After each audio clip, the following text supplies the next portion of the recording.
Je saisis cette occasion de lancement de Ville ouverte pour exhorter tous les acteurs, en particulier les représentants des quartiers concernés, à l'assiduité pour leur permettre de s'approprier des méthodes de collecte, de production et de mise à jour sur la cartographie participative.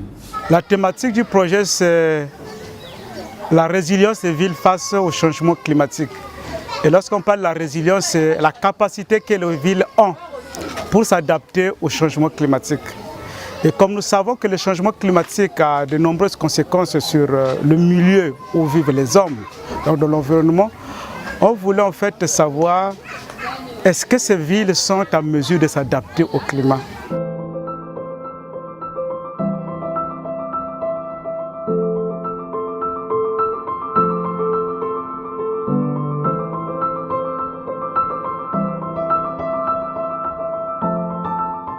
Depuis quelques années, comment avez-vous senti le changement climatique à Mukonyingwaka? Je suis né, grandi à Mukonyingwaka. Le changement climatique, au niveau des précipitations, ça a augmenté un peu. Donc ça veut dire que les eaux vont gagner de l'espace et inonder les gens. Ça c'est vraiment une réalité. Il y a des parcelles abandonnées. Mukonyingwaka a un collecteur naturel qui est bourré de déchets. Aujourd'hui, le collecteur se trouve presque à 0,0 du TN.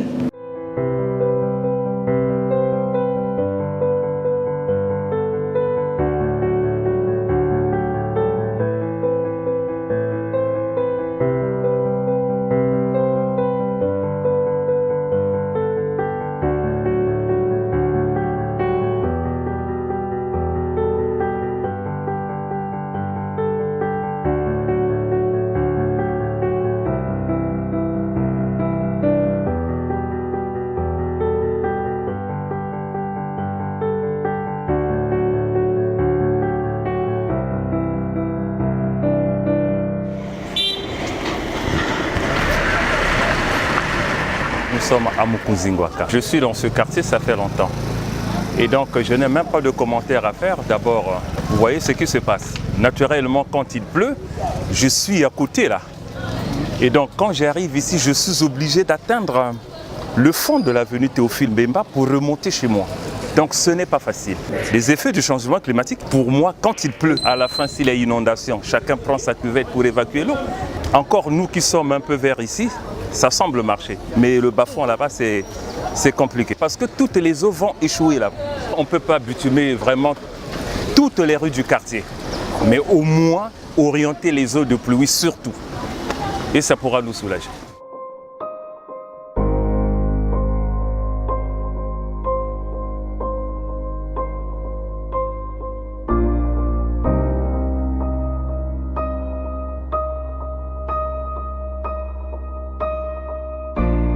Le quartier, c'est trop enclavé.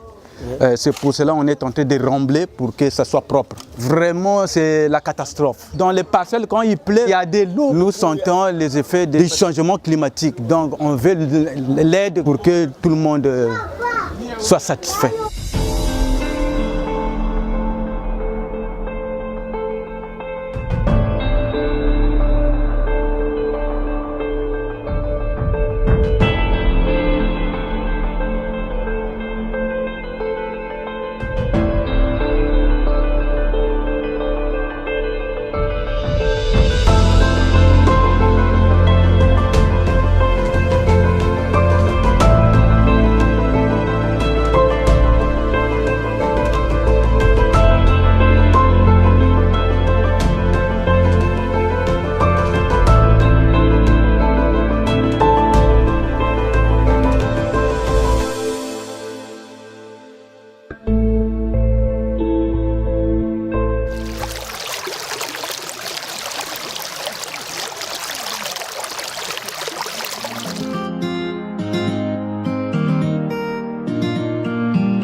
Les effets au niveau du changement climatique pour le quartier Mukujingwaka, c'est au niveau des pluies.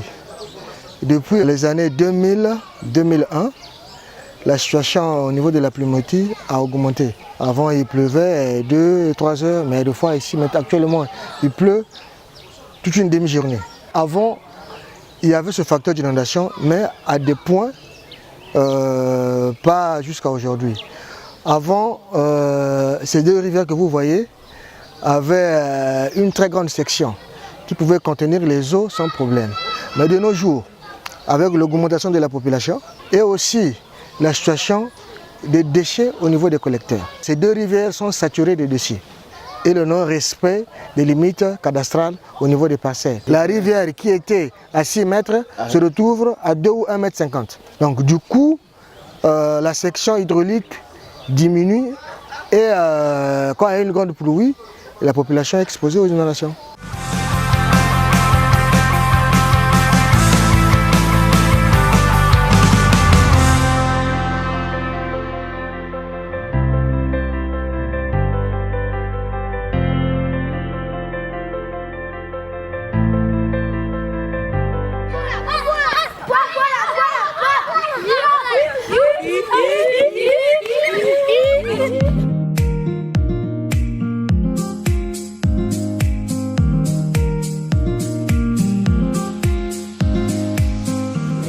Les changements climatiques.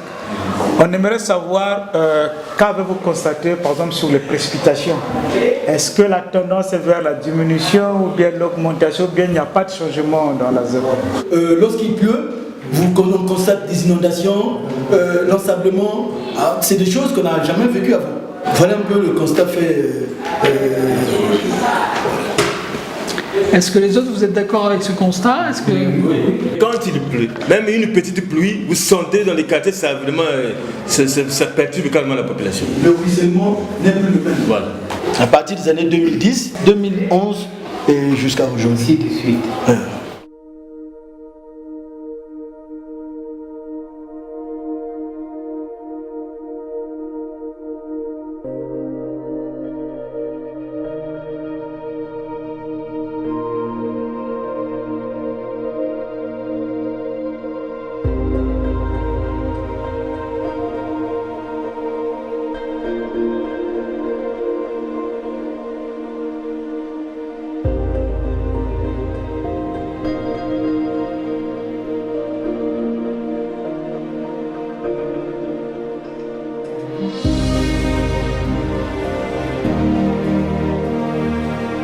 Quand il y a la pluie vraiment dans la parcelle, on arrive même. On a même peur. Je demande seulement même de mettre même essentiel un peu. Là, quand je partais, j'ai donné 100 francs. Quand je reviens, j'ai donné 100 francs. Donc, avec les crises comme ça, là, je n'arrive même pas.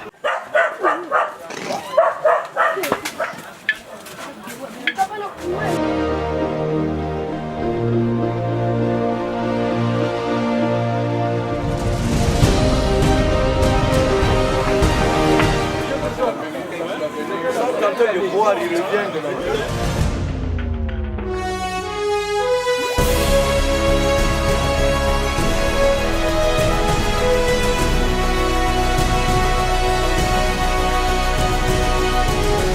Il y a l'inondation, l'humidité, il y a... Vraiment on est enclavé ici là. Il y a les fortes pluies qui amènent du sable. Au fur et à mesure qu'on ça ramène du sable dans la rivière, c'est ce qui nous provoque l'inondation. Quand il pleut, on est aux aguets, il faut être prudent. Il faut veiller, même s'il pleut à 3 heures, il ne faut pas dormir. Mais sinon vous serez surpris par les eaux. Ça va rentrer dans les maisons et ça peut provoquer parfois les incidents. En ce qui concerne le changement climatique, nous sommes en train de subir quelques effets. Parce qu'au départ, il y avait des pluies à répétition, mais qui ne laissaient pas d'impact comme ça. Mais une fois, quand déjà le phénomène est arrivé, et à chaque fois, moindre une goutte de pluie, voilà les conséquences. Donc là où nous sommes, là, il y avait des maisons déjà habitées. Et après, avec tous ces phénomènes-là, il ne restait plus que les débris. Les gens marchent même sur les maisons ensevelies. pour essayer un peu d'éradiquer toutes ces difficultés-là, il faut essayer un peu de canaliser la rivière Tiémé. Depuis le bled, construire comme à Madoukou de Mungali. Là, les gens de Mungali sont tranquilles. Hein? Donc je crois que c'est le même système qu'il nous faut ici à Mukondo pour essayer un peu d'aider la population. Pour notre quartier, quand ça pleut, si vous descendez en bas de la Tiémé là, nous sommes vraiment dans l'inondation totale. Et pour que les véhicules rentrent dans ce quartier-là, il faudra que après la pluie, là, le sol devient peu dur, ça permet que les véhicules rentrent, mais sinon ça ne nous arrange pas. Et quand la pluie passe, et puis c'est l'ensablement, ça nous met en difficulté le déplacement. Même si toi tu t'habilles bien, pour se rendre au service, tu te salis. Des cas d'urgence, appeler les taxis pour faire évacuer malade ici, c'est tout un problème.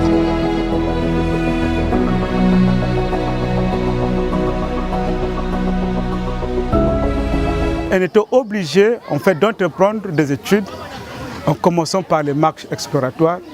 Mais avant ces marches-là, nous avons eu des ateliers avec les populations pour qu'ils nous disent quels sont réellement les problèmes qu'ils rencontrent en rapport avec les changements climatiques. On a commencé à Mukunzingwaka et là nous sommes à Soukissa. En résumé, à Brazzaville, le changement climatique cause des effets précisément au niveau de l'inondation, l'ensablement et même l'érosion. Les deux quartiers sont situés dans des bassins versants. Donc Mukunzingwaka est dans le bassin versant de Makelekele et Soukissa dans le bassin versant de la Tiémé.